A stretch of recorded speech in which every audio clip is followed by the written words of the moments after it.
세상의 모든 지식 언더스탠딩. 예. 네. 자, 분양 아파트 중에 분양 아파트래. 임대 아파트 아파트. 중에 분양형 임대 아파트라는 게 있다면서요? 네. 문제는 그럼 분양 가격을 얼마로 할 그게 거냐? 분양할 때마다 싸워요. 그 계약서를 어른들이 잘 써야지. 그래서 그러면 이 분양형 임대주택이 분양가 가지고 맨날 싸운다는데 왜 대체 이런 일들이 계속 있는지 계약서를 잘 써야 되는데. 이 문제에 대해서 또 물불 가리지 않고 취재해 오신 장수성 기자님 모시겠습니다. 어서 오십시오.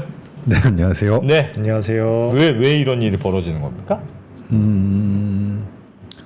뭐 계약서를 잘 못 썼기 때문일 수도 있고. 예. 분양하려고 들어간 임대주택이면 분양가가 제일 핵심일 텐데. 그러게 말입니다. 일단 어디서 어떤 일이 벌어지는지부터 좀 설명을 드리고 갈게요. 예. 슬라이드 잠깐 보여주시면요. 여기가 이제 위례 지구입니다. 위례 장 기자님 사시는데 위례 아닙니까? 하남입니다. 하남. 죄송합니다. 대표님. 죄송합니다. 네, 10년을 지냈는데. 네. 네. 네, 여기 위례 여기 위례 포레스트 사랑으로 부영 아파트라는 곳에 이제 이게 10년 이제 분양 전환 임대 주택인데요. 예. 요 10년 분양 전환 임대 주택은 이제 임대 의무 기간의 절반을 넘기면, 즉 5년을 넘기면 임대 사업자하고 입주민하고 합의해서 분양 전환을 할 수가 있습니다. 예. 이 아파트가 이제 2019년 4월에서부터 6월까지 아마 입주를 했으니까 이제 5년이 넘었거든요.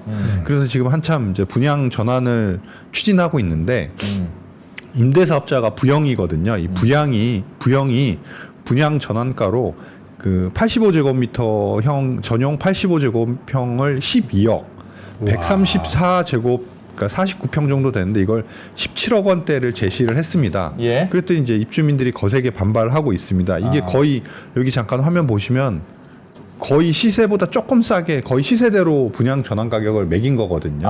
저거 시세대로? 옆에 있는 네. 아파트들이고. 네, 요 옆에 있는 아파트들하고 비교를 해도 이렇게 한 1억 정도 쌀까? 뭐 비슷할까? 그렇습니다. 네.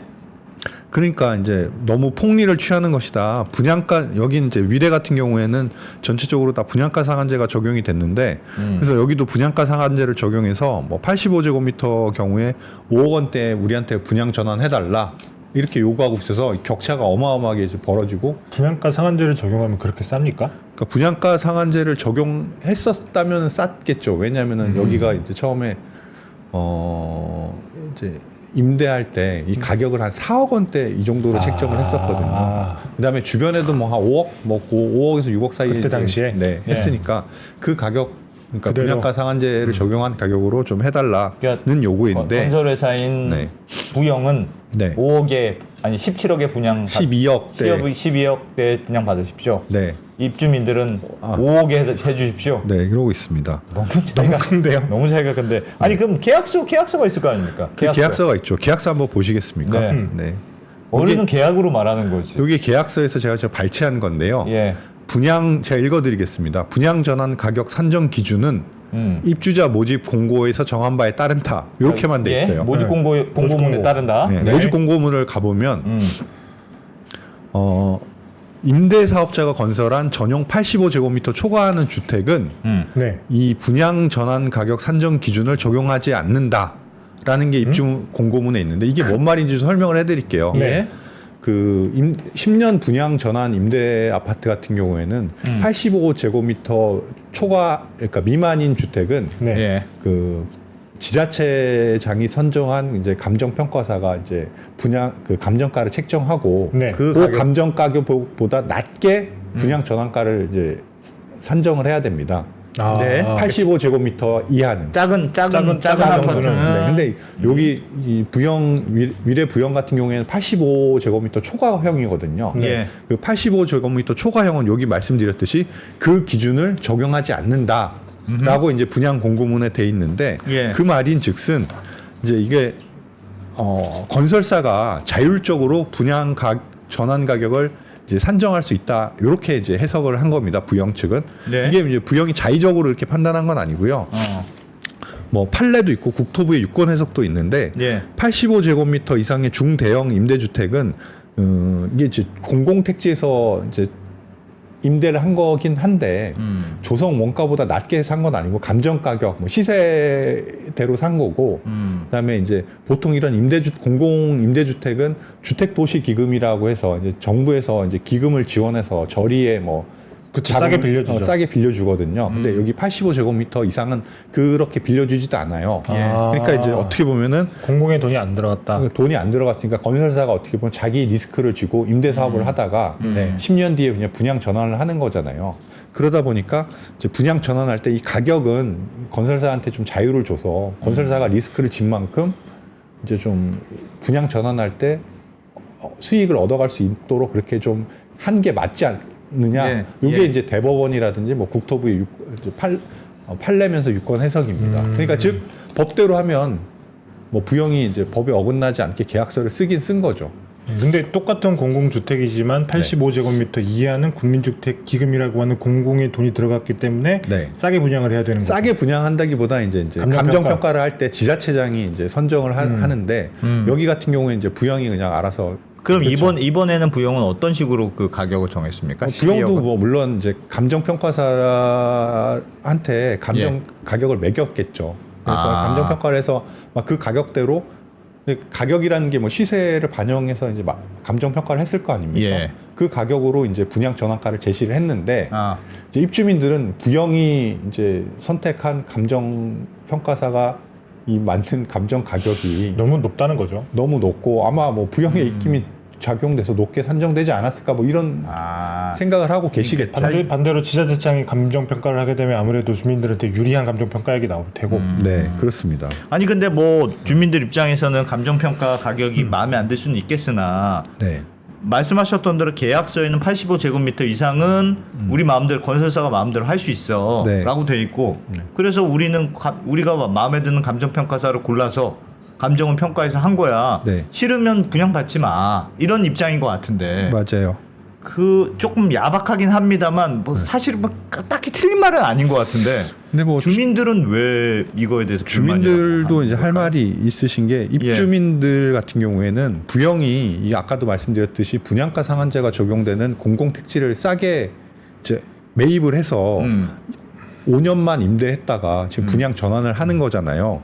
그렇다 보니까 결국에는 분양가 상한제를 적용하는 게 맞다 이렇게 주장을 하고 계시고 분양가 상한제를 해야 된다. 네, 분양가 상한제를 적용해야 한다고 하는 근거도 있는데 예. 요게 이제 슬라이드 보여주시면 요게 이제 LH가 부영한테 땅을 팔 때 매각 공고문을 낸 건데 여기 보시면 이 사업지구에서 공동주택은 법에 따라서 분양가 상한제를 적용받습니다. 저건 어디서 나온 거예요? 요게 이제 LH가 땅을 팔 때 매각 땅을 팔 공고문에 때 매각 계약서. 매각 계약서에 거기 이제 들어있던 문구입니다. 예. 그러니까 아니 여기 매각 계약서 이런 문구가 들어 있었고 성남시청에 그러니까 인허가관청이 성남시청이지 않습니까? 예. 성남시에서 이거를 이제 주택 건설 사업 계획을 승인 내줄 때 요런 매매 계약서, 토지 매매 계약서 같은데 나오는 조건을 준수하는 조건으로 승인을 내줬다.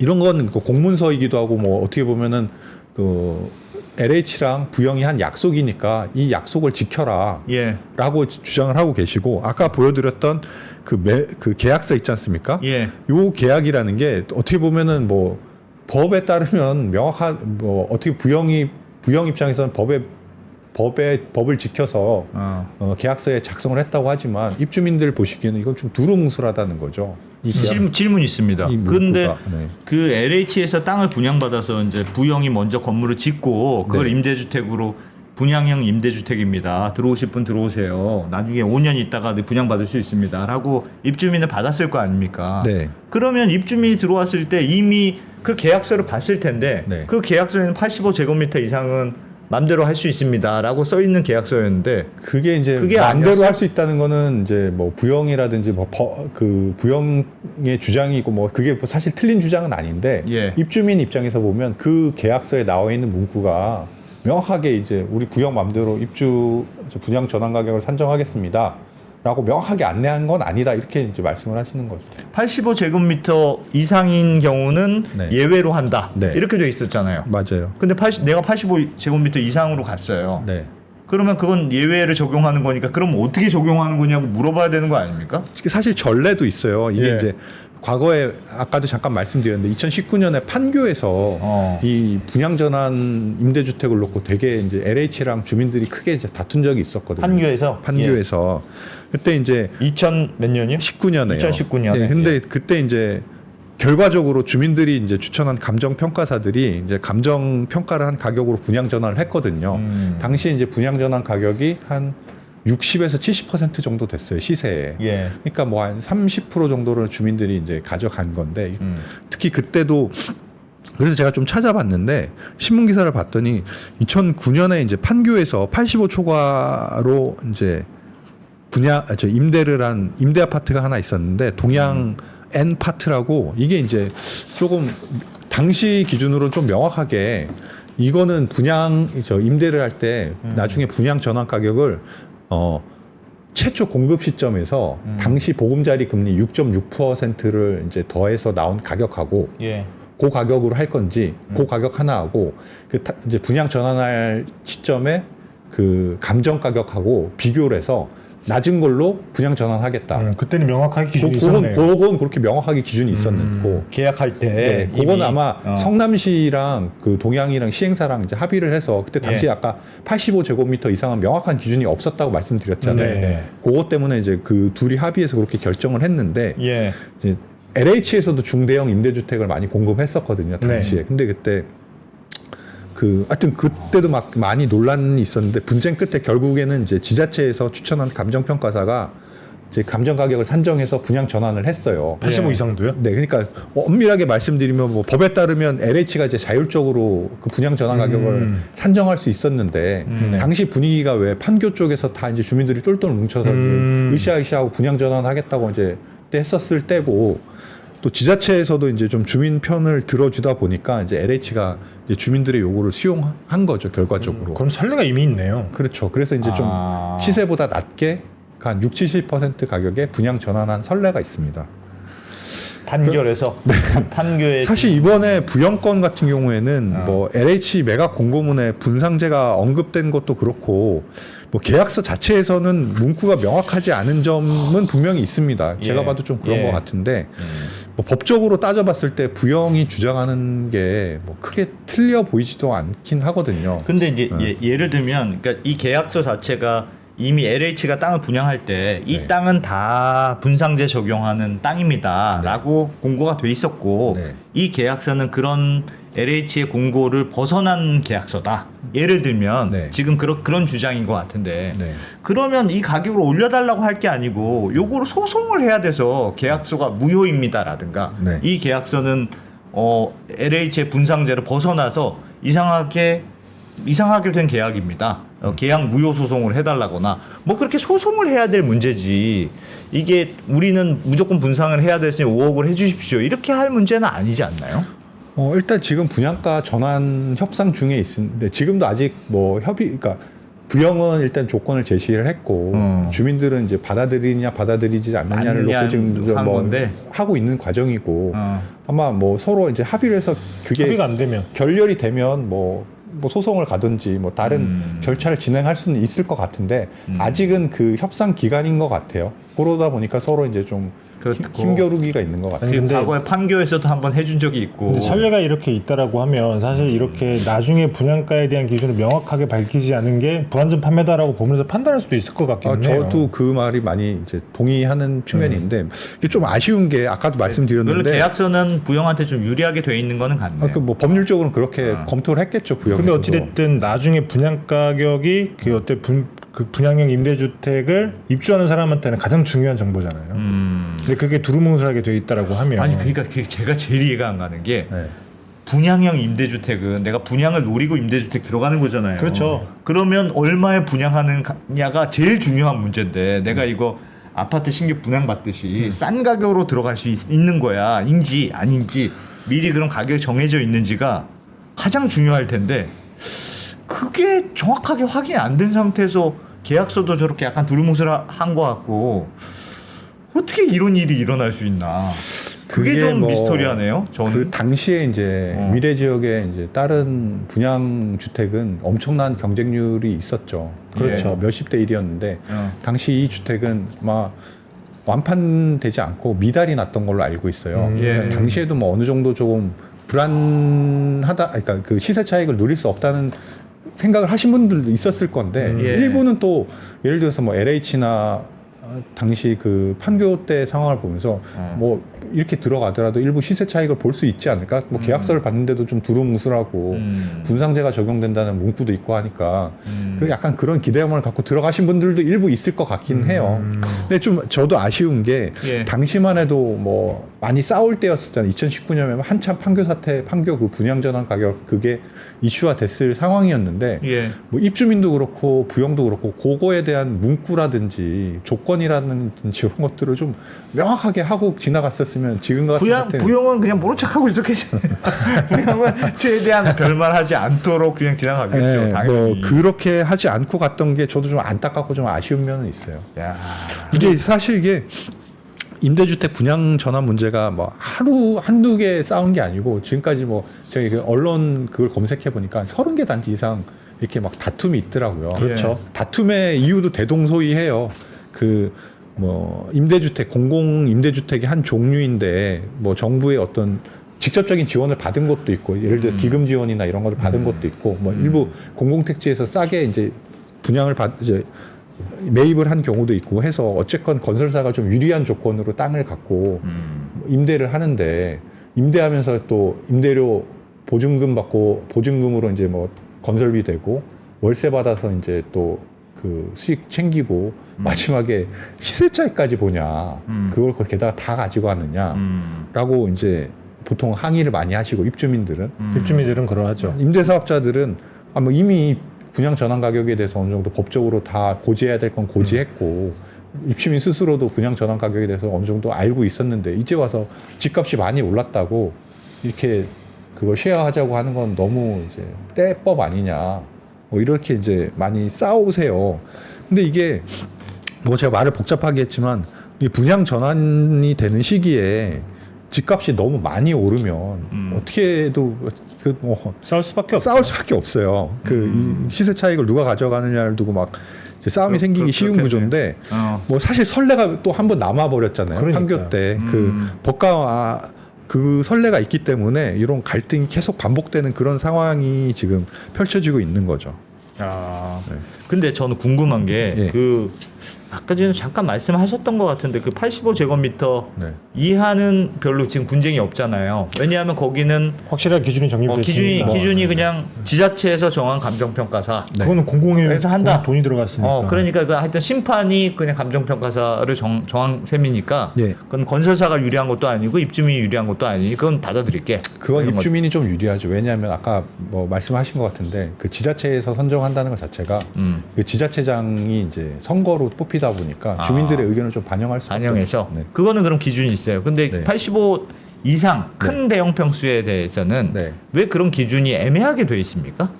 아까 잠깐 설명을 드렸는데 85제곱미터 애매하지 이상은 않아요. 이제 기금이 들어가니까 정부에서 딱히 지원해 주는 게 없잖아요. 예. 그러니까 지원해 주는 것도 없는 데다가 이게 이제 10년 동안 여기가 이제 이제 임대를 유지해야 되는데 시세의 한 90에서 95% 정도로 좀 낮게 유지를 해야 되거든요. 임대료를 네. 아. 그러다 보니까 그리고 나중에 10년 뒤에 분양 전환할 때 뭐 지금처럼 땅값이 많이 올라갈 수도 있지만 예. 반대의 경우도 있잖아요. 예. 떨어지면 그 리스크로 고스란히 이제 회사 사업자가 부동- 져야 되니까. 예.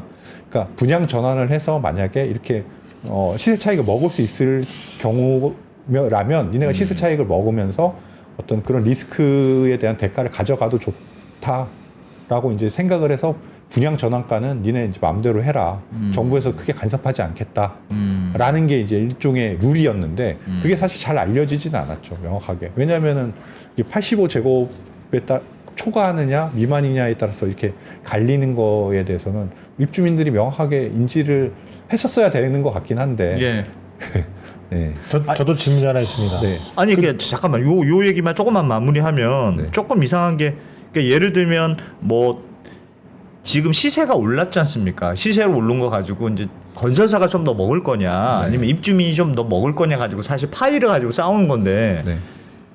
이 건설회사 입장에서는 예를 들면 정부에서 내가 받은 돈도 별로 없고 게다가 임대료도 더 눌러놨다면서요. 네. 임대료도 내가 시세로 받지 않고 눌러놨으니까 내가 이걸 하는 유인은 나중에 시세가 오르면 그 시세 차익을 조금 더 보겠다는 유인을 가지고 사업을 시작한 걸 텐데 그냥 그것도 분상제랑 똑같이 해라고 하면 건설사들이 이런 거 들어갈 이유가 없어질 것 같은데요.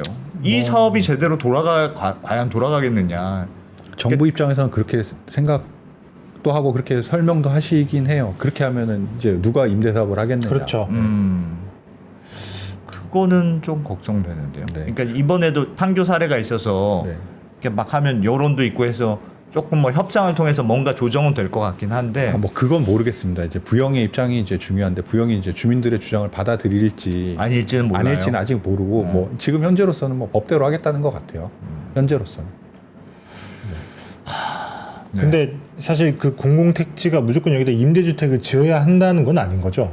공공택지 중에서 요렇게 임대주택을 짓도록 나오는 택지가 따로 있어요. 별도로 지정이 돼 있고 그 중에서 뭐 LH가 직접 하는 것도 있고 LH가 여력이 안 되거나 하면 민간에 일부 것도 좀 맡기는 것도 있고 여기 같은 경우에는 그렇게 민간에 좀 맡긴 형태인 거고 이게 이제 그때 아까 말씀드렸는데 2019년에 그 판교 사태 이후에 이 10년 공공임대가 그 전까지는 꽤 많이 공급이 됐었거든요. 네. 이 슬라이드 잠깐만 보여주시면요.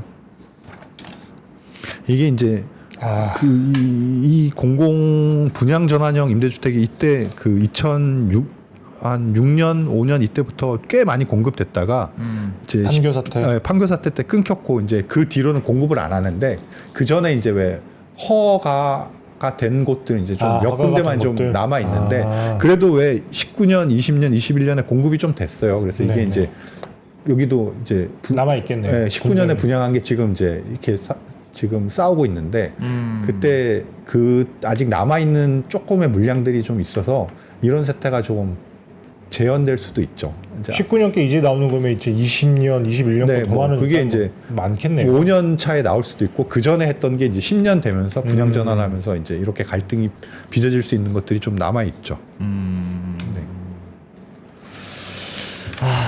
참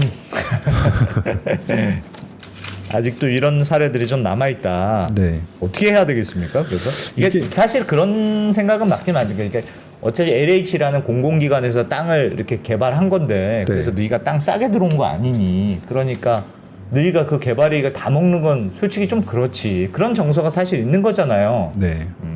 그 말도 뭐 틀린 말은 아니죠. 요번에도 뭐 부영 그 입주민들이 주장하는 게 요런 거거든요. 이거 화면 잠깐 보여주시면 이제 원래 분양가 상한제를 적용해서 했다면 뭐 4억 3천만 원에 이제 85제곱미터 형을 이제 분양을 했을 거고 6억 6천에 이제 134를 했을 텐데 이렇게 하면 이 가격으로 지금 분양 전환가와 차액을 빼보면 거의 한 5천억 원 안팎을 부영이 이제 근데 독식한다.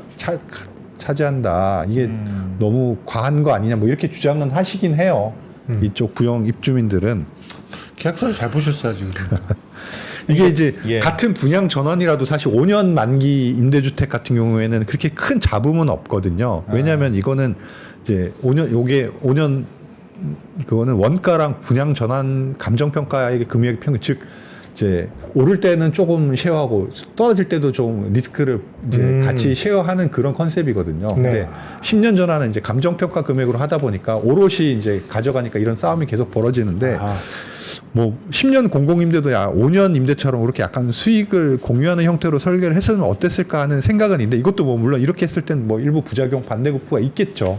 그래서 이렇게 적용을 했을 것 같은데 저 한편으로는 좀 그런 생각을 해보긴 했어요. 이게 이제 아까 감정평가사를 어느 쪽에서 선임하느냐에 따라서 가격이 달라지는 구조도 사실 그게 현실이죠. 현실이고 참 문제인데 그렇죠. 그것만 어떻게 좀 그러니까 독립성이랑 객관성만 좀 확보가 됐어도 사실 누가 뭐 부영이 감정평가사를 뽑던 주민들이 뽑던 적정한 가격에서 감정평가가 나와서 만약에 그게 그냥 제3의 네, 뭐 그게 됐었으면 뭐 이런 논란도 좀 줄지 않았을까 하는 생각도 좀 해보는데 이번 건 같은 경우는 어쨌건 이제 뭐 지금 기존 제도대로 했고 현재 상황에서는 부영이 이제 주민들의 의견을 받아들이느냐 뭐 안 받아들이느냐가 관건인데 아까도 말씀드렸듯이 뭐 지금은 좀 자기네들은 이제 법대로 진행해 왔고 뭐 특별히 법을 어긴 게 없기 때문에 주민들의 요구를 받아들일 수는 없다는 게 지금까지는 입장인 것 같고 주민들은 부영도 그 분상제를 적용해야 되는 게 부영이 이제 분상제를 적용해서 낮게 분양 전환하는 게 맞고 또 성남시라든지 LH도 좀 책임이 있다. 성남시 같은 경우에는 그 토지 매각 공고문에 나왔던 분상제 적용을 이제 좀 잘 되도록 행정 지도를 했었어야 되는데 제대로 못했다. 그러니까 그런 거에 대해서 좀 책임을 져야 된다. 임대주택도 근데 분상제 적용이 받는 게 당연한 사실 겁니까? 그건 아니거든요. 법상 그거는 이제 주택법을 적용받아서 분양가 상한제는 주택법을 적용받고 요건 네. 아마 그 임대주택은 임대주택 특별법인가 그러니까 그렇죠. 적용하는 법이 좀 달라서 뭐 적용을 안 받는다는 게 이제 성남시나 부영의 입장입니다. 알겠습니다. 네. 근데 우리나라도 이게 부영이 사실은 임대주택 많이 하는 대표적인 회사잖아요. 그렇죠.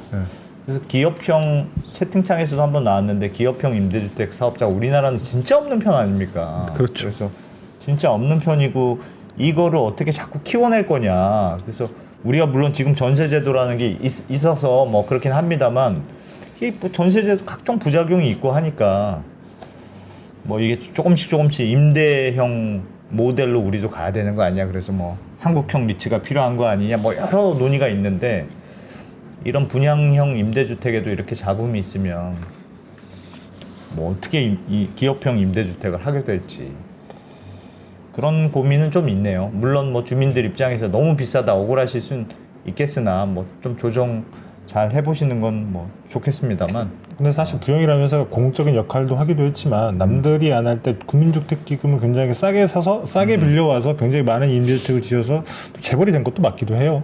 사랑으로 사랑으로. 거기는 왜 사랑으로인지 모르겠어. 유진군 회장님께서 취향이 듬뿍 담겨 있어요. 사랑으로. 네. 네. 사랑으로 부영. 알겠습니다. 사랑으로 감싸 하나 주면 되겠네. 어? 네. 알겠습니다. 임대주택 관련한 이런 이슈가 있다. 네. 재밌네요. 다 이해관계자분들은 뭐 예민해서 뭐 저희가 너무 가볍게 얘기한 것 같긴 합니다만 생각해볼 지점들은 좀 있는 그쵸. 것 같습니다. 네, 장성 기자님 잘 들었습니다. 네, 고맙습니다. 네.